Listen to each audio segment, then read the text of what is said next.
Ahoy, Kenvians. Two things to keep in mind. First of all, if you don't know this already, Torchwood is very much aimed toward the adult population. So, if there are any kids that might be watching this, I would recommend them not watching this discussion because this episode in particular deals with some pretty adult themes.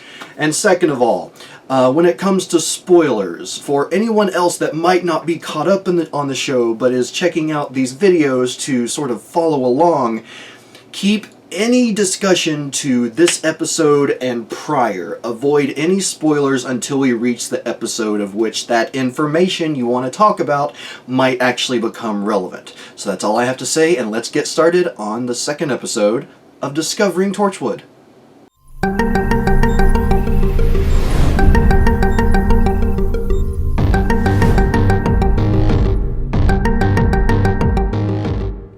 Hello, Kenvians, and again, welcome to the second episode of Discovering Torchwood. Today's episode, going to be talking about is Day 1. We're basically focusing on Gwen's first day as a official member of Torchwood. And, yeah, I know that beginning part was a little bit long. I'm going to try and actually write out a script so that I can do that before every episode from now on. But whatever. Before I even get into my favorite parts of this episode, let's just say that I'm usually a little bit farther into a show before I really start to feel torn about an episode. Usually it's more of either I do like it or I don't like it. And surprisingly enough, 2 episodes in, I honestly feel torn about this episode overall. Yeah, hopefully I'll get again, going through all my different points here, I'll get a better idea of what I really think about this episode in the end. Now, starting with my favorite parts. Now, this is going to be a little bit mishmash because most of the parts that I wrote down here actually seem to be more sort of interesting points or parts that I found interesting as opposed to necessarily favorite parts. So I'll try and find some order in this, if at all possible. But starting with number 1, at the very beginning with Reese and Gwen's date night, it was just honestly adorable, and that's something that I'm sure that as the show continues and as Gwen's new job continues, it will start to affect their relationship more and more. But just getting to see them in this very cute and adorable, date night, I really do like that. And again, it's like the reason why it's one of my favorite parts is because I don't know what's coming. I don't know how it's going to affect them. I don't know what could happen with them. I mean, this could be, for all I know, the last time they have a normal date night. I don't know. But yes, okay, so that's my first favorite part of this episode. The second part, very simple. It's when they refer to the police and the military as the amateurs. It's, now again, anyone in here that is police or military, I mean no disrespect to that at all, but it's just, I did find it humorous that is what they referred to them as in the episode when they got there before Torchwood. Basically said, the amateurs got here before us. So yeah, that struck me as a quick little funny line, and yeah, again, that's probably more one of the interesting parts that I saw as opposed to necessarily a favorite. But moving on, my third favorite part of this episode, and I'm going to try and expand on this a bit, but one of the major themes that I noticed from this episode was not only Gwen getting used to the life with Torchwood to a minor degree, but also seeing the way the team acts around her. Definitely the most standout of them all being Owen, who I will get to in a bit, but just seeing the way that the different members interacted with each other, particularly Tosh and Owen and Jack, because Ianto isn't there for the most part in this episode, But seeing the way they work together, and it's like Gwen says, like they're tossing things back and forth from each other, and then Gwen, you know, trying to fit in, trying to mess around, throws the bigger chisel while cracking a joke about like his tool not being big enough. But and you know, she slips up and breaks a hole in the I can't remember the technical term that they used for it, but basically the fallen craft, and releases the pink cloud of doom, which is just what I like to call it. Or I guess doom isn't the right word. The pink cloud of sexy doom? Sure, let's go with that. Because to the best of my knowledge, the alien never actually gets named. If I missed that, I do apologize, and I'm sure that someone will mention that in the comments. But yeah, just that whole scene of, like, you know, that attempt of Gwen's to try and fit in, to try and really be part of the team, and then slipping up and, you know, accidentally unleashing this gaseous alien, which is another thing that I'll actually get to here in a little bit. But yeah, I really like that part. Now, my next two parts I'm going to combine into one. But after the girl gets possessed by this alien, the one part, it actually makes me feel a little bit weird to say this is one of my favorite parts, but just, I found it very interesting that they basically had a scene of very short-lived, like, softcore porn, or at least that's the way it seemed to me, because I mean, yeah, on TV, at least in the US, you know, there will be scenes where people are making love and all that, but this was a rather loud scene, and we very much see, like, you know, bare ass up against bare crotch, and, you know, not much else there, otherwise I'm sure it wouldn't be rated TV-14 on Netflix. But yeah, I found that really weird, and again, interesting that they actually went to that degree, because that, something like that, unless it was like on FX or one of the more adult channels, that wouldn't really fly in the US. Again, to the best of my knowledge, I could be wrong there. But then it's like, it goes from like softcore porn-ish kind of deal to what I basically title softcore disintegration porn. And then the way we find out, you know, they actually report the murder or the death of this guy, and the way that we find out it's revealed is that the security guard or the bouncer that let this girl in was watching the security cams masturbating. I don't know, just like that one, just that entire segment right there, there's just something about it that is fascinating in a way, and then on the other hand is something that I'm actually going to come to a little bit later. So yeah, let's move on from there. Next favorite part, and actually I would count this as a favorite part, even though, again, it's more of an interesting point that I found. But Torchwood has a stash of bodies that they just use to stage deaths for people that disappear suddenly. I just find that really interesting. I'm sure that it's probably something that will occur again in the future.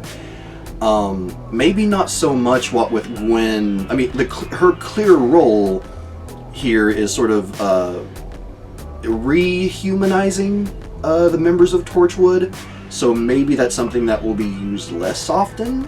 I don't know, but just knowing that they have a stash of dead bodies, I think is just hilarious. But moving on, my next favorite part of this episode, and again, this is just something that caught my eye, and it is kind of obvious considering, you know, they work with alien technology. They find alien technology all the time, but it basically seemed like Jack had a version of a sonic screwdriver, like what the Doctor uses. I mean, the way it was modeled and everything looked like just an alternate version of the ninth and 10th Doctor's sonic screwdriver. Now, some of you all that are more, you're able to go more in depth into the show, you might know some of the background facts. I'm really interested to hear if maybe that's like what they used for the show. Maybe it was an old model of a sonic screwdriver, or if it was just something that happened to look like the Doctor's sonic. I don't know, but yes. So yeah, that is another one of my favorite parts of the episode because it caught my eye. But moving on from there, okay, now we are getting in, revisiting one part that I was talking about earlier, but one of my favorite parts of this episode, and it expands on what I was talking about before with the different dynamics on the team, the different characters and how they interact with each other. And, probably one of my favorite parts of this episode, as strange as it may be, is that Owen's just kind of a dick. And he's very unapologetic about it too. He just, I don't know, he's a, it's hard to say, because the funny thing is he actually, like, he screws up from time to time. It's, even in the first episode, like, he orders pizzas under the name Torchwood, and he calls himself a twat. And, yeah, I just...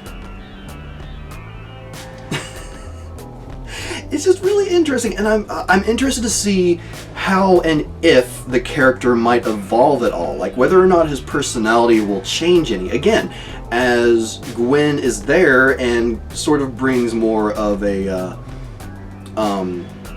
rehumanizing, because I guess Gwen makes reference to them being dehumanized, being stuck down there way too often. But as Gwen starts to reintroduce, some form of normalcy, and again, it's like rehumanization into the group, maybe his personality will change a little bit, or maybe it won't. I don't know. Maybe that's just the way he is. Something I'll have to wait and see, I suppose.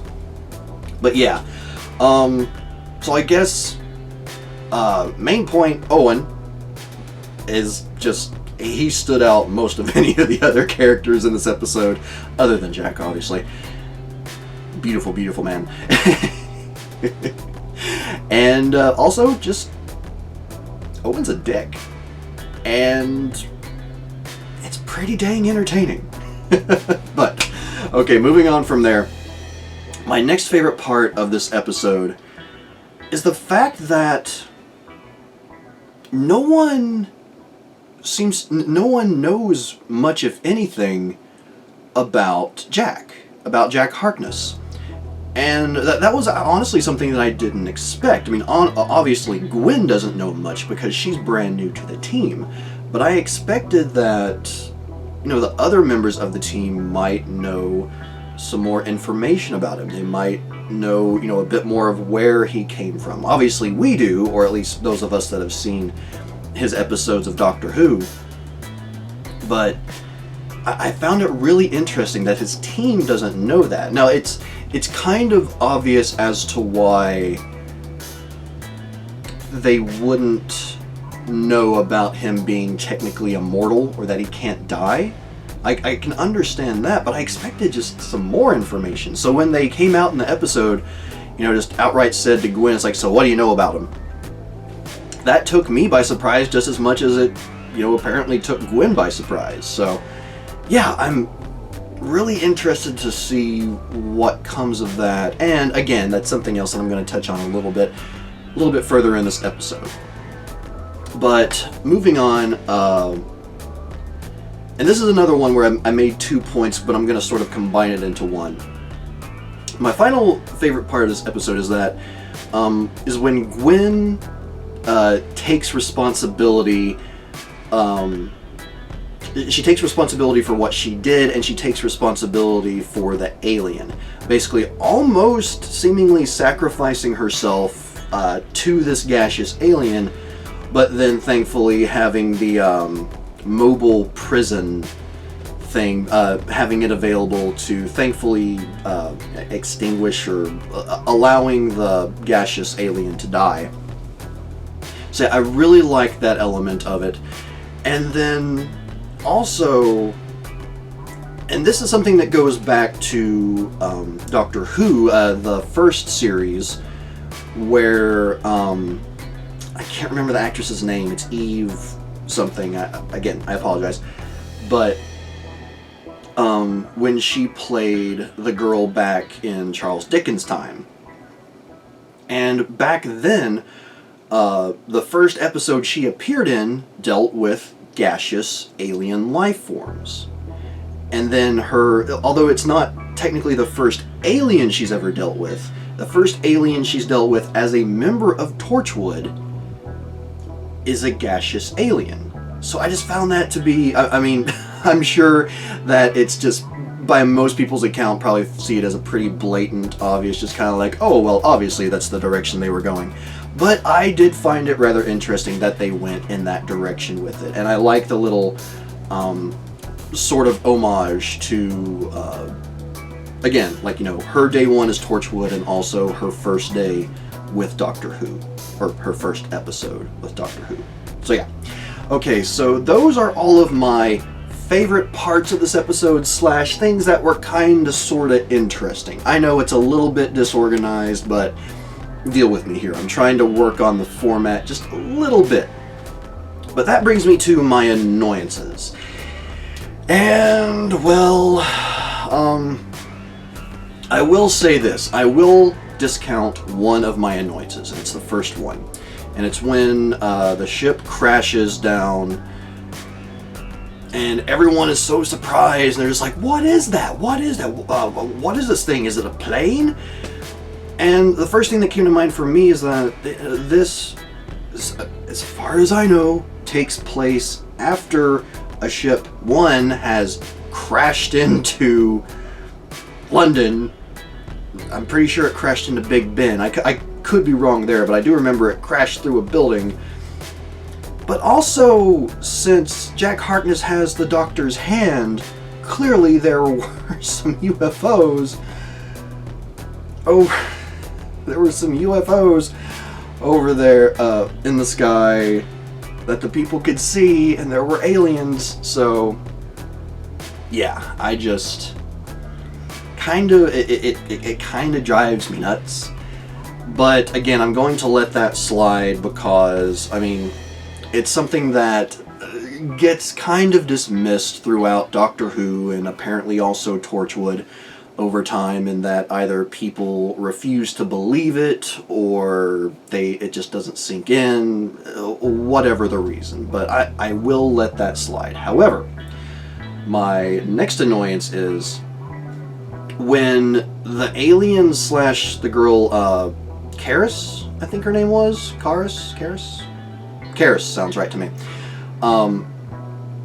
Says that when, you know, her and Gwen are getting pretty physical, that all of a sudden it says it's got to be a man.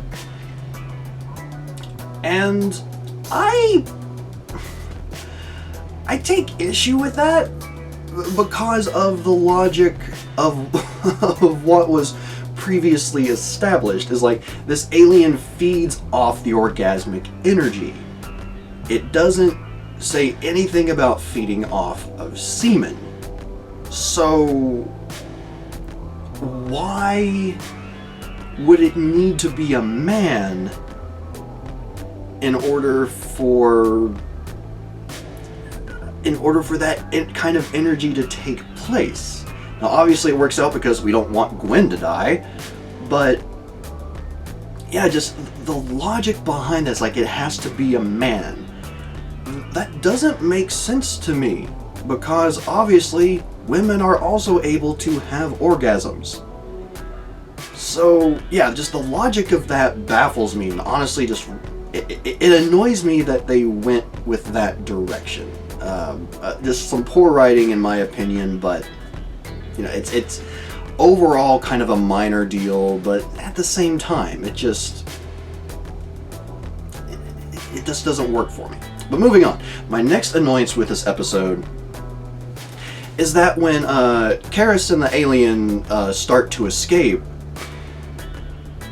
Jack doesn't really seem to be trying to get her to stop. Like, at first it's like, obviously the doors are closed, but she has a swipe card, which I don't actually remember seeing the swipe card or it being used at any point, so maybe a bit of a plot hole there.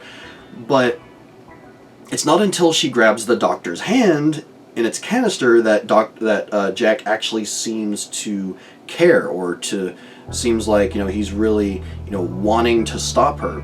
Because before then, even when, like, after she grabbed a weapon and he grabbed a weapon, it just seemed really half-hearted. And, I mean, that could be just some iffy acting going on, which could be completely understandable. Well, not really. That in and of itself is still a bit of an annoyance. But overall, just, I didn't feel like Jack was really trying to stop her. Again, up until she grabbed the doctor's hand. Which, the fact that she grabbed that in particular, I thought was just kind of random, but whatever. It sparked an interest out of Jack, obviously. But okay. And then my fourth and final annoyance with this episode. Not my final, but my next annoyance with this episode is that I felt like the episode tried way too hard to make us care about Karis, the girl. And I don't know if maybe I'm just being too cynical or something like that, because I mean, there's a lot of shows where a character will be introduced that, they're only in that episode, but you feel a sort of connection. You're able to really care for that character, no matter the gender, no matter the age. But for some reason, it just felt like they were trying too hard almost to justify the direction they went with this episode. And yeah, I don't really know what else to say about that, but that's one of my annoyances. Is just like, I didn't really feel compelled to really care about the character all that much, because again, I don't know, maybe it wasn't very good acting on her part or something, but for me at least, there just wasn't really much of a point at which I felt truly concerned for her as a character, which is weird for me because, I consider myself somewhat of an empath, which, usually means that I'm able to relate to people on sort of an emotional level to some degree. So the fact that I didn't really feel that with this character, again, I just found it really strange. And, actually, I'm going to save my final annoyance for the overall thoughts on the episode. So those are all my annoyances and my favorite parts so far. If you had any other annoyances / favorite parts of your own, please do leave them in the comments down below. But if you think I didn't mention something, you might want to wait until near the end of the video to speak up about it. But moving on. I actually had a few quotes from this episode, and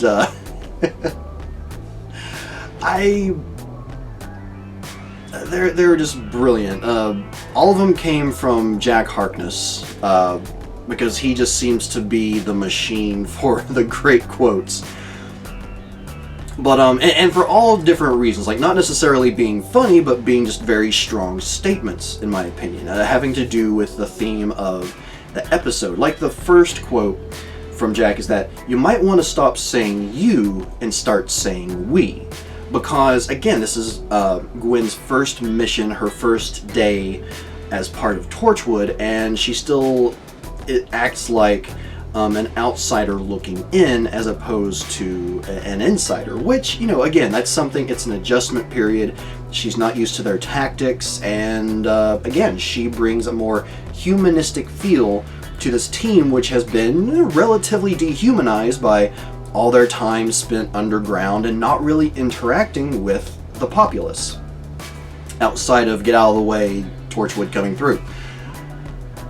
So yeah, I really like that line. The next one being, and this is one that, again, it was just a clever line from Jack Harkness when he was talking, or when the two military guys stopped Gwen and wouldn't let her through, didn't believe that, such a little girl could be part of Torchwood. And Jack says, I don't think, I didn't get the original part written down, but from where I'm standing, all the right curves in all the right places. Again, like referencing the fact that she's not a little girl, she's a grown woman. So, it was pretty sexist of them to just be like, oh, it's a little girl saying she's in Torchwood. Huh, whatever. So yeah, I liked that line. One, because it was funny, and, two, just because of the way that it was used. To sort of baffle those guys that were standing in Gwen's way. And then finally, and this is the line that really, like, this could have been the title for the episode, honestly. Instead of calling it Day 1, I almost feel like this should have been the name of the episode. Came and went. Again, in reference to the guy who got murdered when he orgasmed. So he came and went. Oh no, maybe that's a little bit too on the nose for the BBC to have passed that, but I love that line, and I honestly think it should have been the title for this episode. But, okay, moving on from there, before I get to my overall thoughts, I do have a theory, starting from this episode, and it has to do with the idea of, no one really knows much about Jack. So my theory is that the overarching theme for this series, or at least part of the series, will be trying to find out who and where and when Jack is from. Now again, obviously we as the audience, or at least those of us that have seen Doctor Who, know this information pretty much already, but for the team to discover that, I'm interested to see what Jack might reveal over time and how forthcoming he might be. Maybe it'll be something where, things are just sort of revealed sporadically or something along those lines. I don't know, but it really does seem like they set it up, especially at the end where Gwen confronts Jack and says, "Who are you?" Or who are you really? That's going to be something that they build upon in this series, if not, maybe throughout Torchwood to some degree. I don't know. But that brings us to my overall thoughts on this episode. And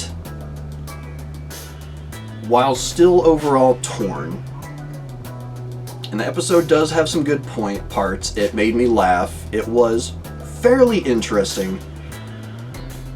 In the end, I feel like it's really disappointing in the end. For one big reason, and again, this is probably my biggest annoyance with the episode, and it's that I feel like instead of, having there be a gradual increase or having some build up to, okay, this is, this show is obviously for a mature audience, which, was established in the first episode with someone committing suicide with a gun on screen, and things of that nature, and, the sexual themes and all that. But then is like, you see essentially two people having really quick sex on screen, a guy very loudly and creepily masturbating while watching them do that, and then just the whole theme of overall just super intense sex throughout this episode. I'm not a prude here, or at least I don't think I'm a prude. If I am, whatever. But I just feel like they were trying to shove it down our throats. Pun intended, I guess. But they were really, putting it right in your face. It's like, this is for adults. This isn't for kids. That was stupid of me to do. But yeah, I just feel like they were really overdoing it with the whole, again, just like, trying to establish this is for adults only. We have almost, sort of, kind of, but not really softcore porn on screen. And yeah, that's just one big aspect of it that really brought the whole episode down. And again, going back to how I felt like they were trying way too hard to make us care about Charis, I feel like the episode almost would have made more sense, or it would have been more interesting overall, had it actually infected either Gwen or Tosh. Again, that's just me, but I feel like had that occurred, that would have been just some true, first-hand, Gwen has to experience this thing. She accidentally unleashed this alien, and now it's in her, and I don't know, maybe she cheats on Reese without actually intending to, but it's because of the alien inside of her.